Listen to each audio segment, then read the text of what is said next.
Akhirnya dia sering bolak-balik ke ruangan tim aku, nanya ini apa sih, itu apa sih gitu ya. Tapi nanti ujung-ujungnya tetap tim aku juga yang ngerjain. Karena dia udah nanya-nanya, akhirnya dia nggak bisa ngerjain juga. Akhirnya apa? Akhirnya tim aku, karena siang dan sore ngeladenin dia, tim aku jadi harus lembur di malam hari untuk mengerjakan laporan keuangan itu.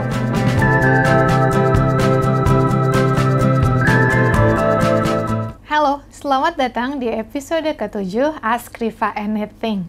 Dalam episode kali ini, aku akan menjawab pertanyaan dari Mas Maulana, bukan nama yang sebenarnya by the way, tentang kita tuh boleh nggak sih mengajarkan skills yang kita miliki kepada rekan kerja satu levelnya kita. Berikut ini pertanyaan lengkapnya.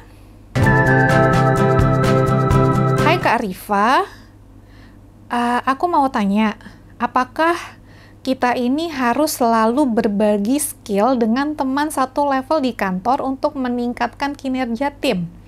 Saya bekerja di salah satu perusahaan FMCG multinasional, menemukan sedikit kendala jika saya mendapatkan skill baru untuk meningkatkan kecepatan bekerja. Jadi sebenarnya kalau aku simpulin ya, intinya Mas Maulana ini bertanya, kalau dia kebetulan lebih unggul dalam sebuah skills, boleh nggak dia mengajarkan skills dia itu kepada rekan kerja yang selevel sama dia, yang setara, jadi bukan anak buahnya. Kalau boleh atau nggak boleh, ini sebenarnya jawabannya tergantung orang yang menerima bantuan ya, dia benar-benar perlu bantuan atau enggak. Sebenarnya itu yang lebih penting. Kalau kita ngomongin orang yang di bawah kita, subordinates kita atau bawahan kita, ya maka itu kewajiban kita untuk coaching mereka. Tapi kalau mereka ini satu level dengan kita, so it's not our job actually to coach them, to train them. Itu adalah pekerjaannya bos kita, yang notabene bosnya mereka juga. Dan aku melihatnya begini juga, kita merasa kita bisa bantu dia, padahal belum tentu. Ya, kita merasa kita tahu nih detail dari pekerjaan dia, padahal belum tentu. Nah, jangan sampai kita udah memaksakan diri kita sendiri untuk ngajarin dia, tapi dia malah ngerasa terganggu dan ngerasa nggak terbantu sama sekali. Ya, karena sebetulnya kita juga nggak tahu pekerjaan detail mereka itu seperti apa.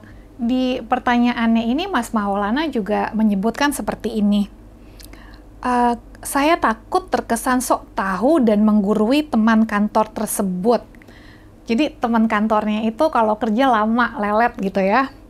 Padahal si teman sekantornya ini katanya sudah masuk lebih dulu dibandingkan Mas Maulana di perusahaan itu. Di bagian ini mengingatkan aku sama pengalaman aku sendiri waktu masih kerja sebagai karyawan. Jadi waktu itu ada rekan kerja yang bahkan bukan dari divisi aku ya, rekan kerja dari divisi yang berbeda, yang tiba-tiba aja ingin membuat laporan keuangan, ya bayangin laporan keuangan yang biasa dikerjakan oleh tim finance, padahal dia tidak punya background finance sama sekali. Ya emang sih dia nggak nanya-nanya untuk bener-bener nyusun laporan keuangan dari A sampai Z, dia tuh lebih kayak menawarkan diri untuk menganalisis laporan keuangan yang dibuat sama tim aku. Padahal gini loh ya, untuk kita bisa menganalisis sebuah laporan keuangan, kita harus tahu dulu cara bacanya. Dan supaya kita tahu cara bacanya, akan lebih bagus juga kalau kita tahu cara buatnya. Ya itu sebabnya kenapa yang namanya analisis laporan keuangan biasanya juga dilakukan oleh tim keuangan yang benar-benar paham tiap akun atau tiap pos yang disajikan dalam laporan keuangan. Tapi ini orang yang bukan dari divisi aku tuh semangat banget gitu ya, minta bantuin, dia bahkan pengen bantuin, bukan minta bantuin, dia semangat banget pengen bantuin, sampai tanpa minta izin ke aku dulu, dia langsung ngomong ke atasan aku yang juga atasan dia bahwa dia pengen bantu aku, di saat aku sebenarnya nggak ngerasa perlu bantuan gitu. Nah karena dia udah langsung bypass ke bos, dan bos bilang oke, bantuin aja gitu ya, dengan alasan waktu itu akunya memang lagi dirawat di rumah sakit by the way. Tapi aku ngerasa walaupun aku lagi nggak di kantor, walaupun aku sedang dirawat di rumah sakit, aku punya tim aku punya VP, aku punya manajer di tim aku, dan mereka bisa mengerjakan itu sendiri tanpa bantuan dari orang dari luar divisiku ini gitu. Dan akhirnya si orang dari luar divisiku ini nanya-nanya ke tim aku gitu, dan benar dia kesulitan untuk melakukan analisis itu karena yang dia paham dari laporan keuangan itu hanya angka penjualan dan angka promosi aja, and that's it. Padahal yang namanya laporan keuangan itu bukan cuma tentang promotion expense dan revenue aja kan, it's so many things in the financial statement gitu. Bahkan yang namanya angka penjualan di laporan keuangan itu juga pakai accrual basis, bukan pakai cash basis seperti yang banyak dipahami oleh orang-orang non keuangan gitu. Dan akhirnya dia sering bolak-balik ke ruangan tim aku nanya ini apa sih, itu apa sih gitu ya. Dan tapi nanti ujung-ujungnya tetap tim aku juga yang ngerjain, karena dia udah nanya-nanya, akhirnya dia nggak bisa ngerjain juga. Akhirnya apa? Akhirnya tim aku, karena siang dan sore ngeladenin dia, tim aku jadi harus lembur di malam hari untuk mengerjakan laporan keuangan itu. Itu yang aku bilang, jangan sampai kita ngerasa kita tahu, jangan sampai kita ngerasa kita bisa ngebantu, tapi akhirnya cuma ngerepotin. Tapi akhirnya ujung-ujungnya ya tetap mereka juga yang ngerjain, karena mereka yang lebih tahu. Ya, kalau dibilang cepat atau lama kan relatif gitu ya. Aku ngelihatnya kalau tim aku masih bekerja sesuai deadline, belum terlambat gitu. Dan kita nggak ngerasa wajib banget nih lebih unggul dari deadline ya. Kenapa ya? Karena memang bikin laporan keuangan dan menganalisis laporan keuangan nggak secepat yang orang lain kira, nggak semudah yang orang lain kira, terutama kalau perusahaannya sudah besar. Ya, nah makanya tadi ketika Mas Maulana bring up masalah kecepatan, bring up masalah kayaknya dia bisa ngajarin temannya, itu kan masih pendapat pribadinya Mas Maulana.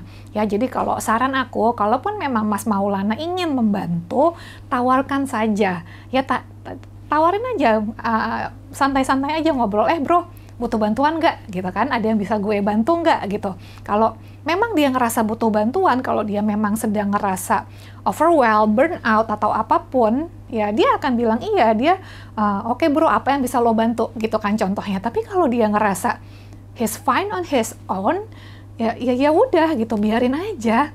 Ya, dia tuh bukan anak buah kita yang harus kita didik gitu kan, yang harus kita training. Jadi ya udah, nggak usah ya. Dan kalau memang at some point of time kita ngerasa karena dia kerjanya lambat, pekerjaan kita jadi terganggu, itu lain cerita. Kita boleh nih ngobrol sama mereka. Bro, kita kan udah bikin timeline, tapi lu sering terlambat gitu. Ada nggak nih yang bisa gue bantu, yang bisa kita kerjain bareng-bareng? Itu lain hal gitu ya. Tapi selama apa yang mereka kerjakan itu sebetulnya tidak mengganggu kita sebagai rekan kerja satu levelnya, maka ya udah, biarkan saja, leave them alone, right? Ya kita fokus aja dengan pekerjaan kita sendiri.